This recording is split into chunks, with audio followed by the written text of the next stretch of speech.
निम्मी वीर हां आज काय बनवू? दमालू. ओके. तर इथे एका मिक्सरच्या जारमध्ये मी घेतला एक टमाटर, 2-3 काश्मीरी लाल चिली जी मी थोड्या वेळ आधी भिजवून ठेवली होती. त्यानंतर मी घेतलं आहे वाटीमध्ये दही.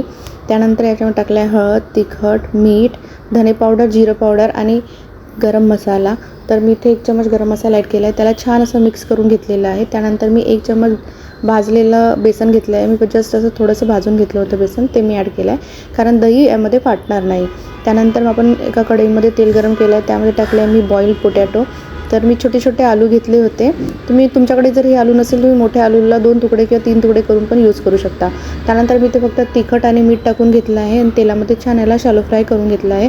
खूप जास्त आपल्याला याला काळे किंवा ब्राऊन वगैरे करायचे नाही आहे. तर थोडंसं फक्त आपण तेलामध्ये याला तळून घेणार आहे. त्यानंतर त्याच तेलामध्ये मी 1 चॉप केलेला कांदा ॲड केलेला आहे. त्यानंतर मी लसूण अद्रकची पेस्टची दरदरी अशी कुट करून घेतली होती, तीच मी इथे ॲड केलेली आहे. त्यानंतर आपण जी पेस्ट करून ठेवली होती ना टमाटर आणि काश्मीरीची ती ॲड करणार आहे आणि बेसन जे आपण दह्याचं मिश्रण करून ठेवलं होतं ते मी यामध्ये ॲड करून घेतलेलं आहे. तर आता हे मिश्रण दह्याचं टाकल्यानंतर आपल्याला हे कंटिन्यू फिरवत राहायचं आहे म्हणजे दही फाटणार नाही आणि बेसन पण आपण त्यासाठीच ॲड केलेलं आहे की दही फाटणार नाही. त्यानंतर यामध्ये मी थोडंसं त्याच बाउलमध्ये पाणी टाकून यामध्ये ॲड करून घेतलं होतं आणि याला छान असं फिरवून घ्यायचं आहे आणि आपल्याला झाकून ठेवायचं आहे तेल सुटेपर्यंत. आता याला छान तेल सुटलेलं आहे, तुम्ही बघू शकता.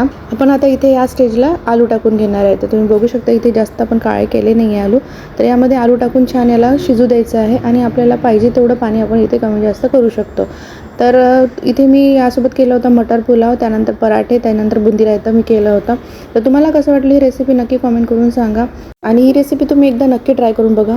तर भेटूया अशाच नवीन इझी रेसिपीसोबत नेक्स्ट व्लॉगमध्ये. Bye bye.